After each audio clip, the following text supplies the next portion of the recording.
ہاتھی اور چیونٹی۔ کسی گھنے جنگل میں ایک ہاتھی رہتا تھا۔ ہاتھی اپنے بڑے جسامت کی وجہ سے بہت زیادہ مغرور تھا۔ ایک دن ہاتھی جنگل میں ندی کی طرف پانی پینے جا رہا تھا کہ راستے میں اسے ایک طوطا نظر آیا۔ اس نے طوطے سے کہا، تم دیکھ نہیں رہے کہ میں آ رہا ہوں، لہٰذا مجھے سلام کرو۔ طوطے نے کہا، تم کون ہوتے ہو جو میں تجھے سلام کروں؟ اس سے ہاتھی کو غصہ آیا اور اپنے سونڈ سے پیڑ کو پکڑ کر اکھاڑ پھینکا اور طوطا وہاں سے اڑ کر دوسرے پیڑ پر بیٹھ گیا۔ اور ہاتھی وہاں سے روانہ ہو کر ندی پر پانی پینے کی غرض سے پہنچ گیا۔ ندی کے پاس ہی چیونٹی کا بل تھا۔ روزانہ کی طرح چیونٹی اپنا کھانا جمع کرتی اور ہر روز ہاتھی اس کے راستے میں رکاوٹیں ڈال کر اسے تکلیف دیتا تھا۔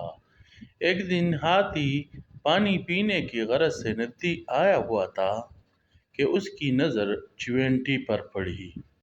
روزانہ کی طرح چیونٹی اپنا کھانا جمع کر رہی تھی۔ ہاتھی نے کہا، کیا کر رہی ہو؟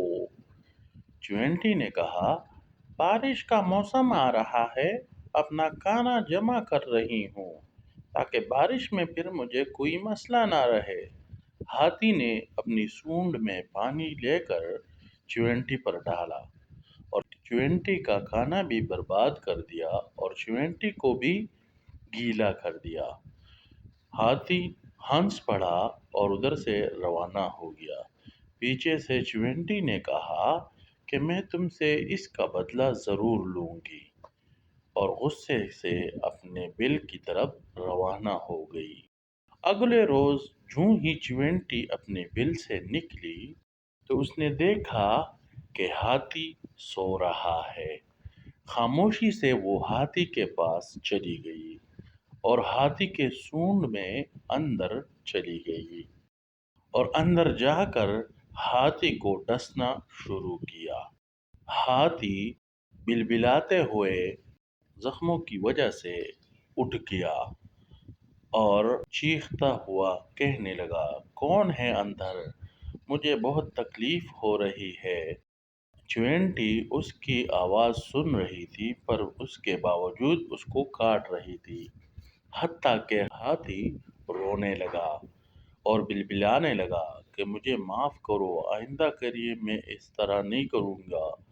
تو چیونٹی نے جو ہی اس کی آواز سنی کہ اس نے معافی مانگنا شروع کی ہے تو وہ اس کے سونڈ سے باہر آ گئی۔ ہاتھی نے جب چیونٹی کو دیکھا کہ یہ چیونٹی ہے تو وہ ڈر کے مارے ہانکنے لگا اور اپنے ساتھ یہ ارادہ کر لیا کہ آئندہ کے لیے وہ کسی کو تکلیف نہیں دے گا اور ادھر سے بھاگ نکلا۔ چیونٹی نے ہاتھی کو سبق سکھا دیا۔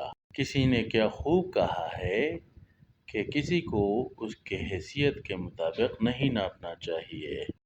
اگر آپ کو کہانی پسند آئی ہو تو لائک اور شیئر کرنا نہ بھولیں اور چینل کو سبسکرائب ضرور کریں اور گھنٹی کے بٹن کو ضرور دبائیں تاکہ ہر نئی آنے والی ویڈیو سب سے پہلے آپ تک پہنچے۔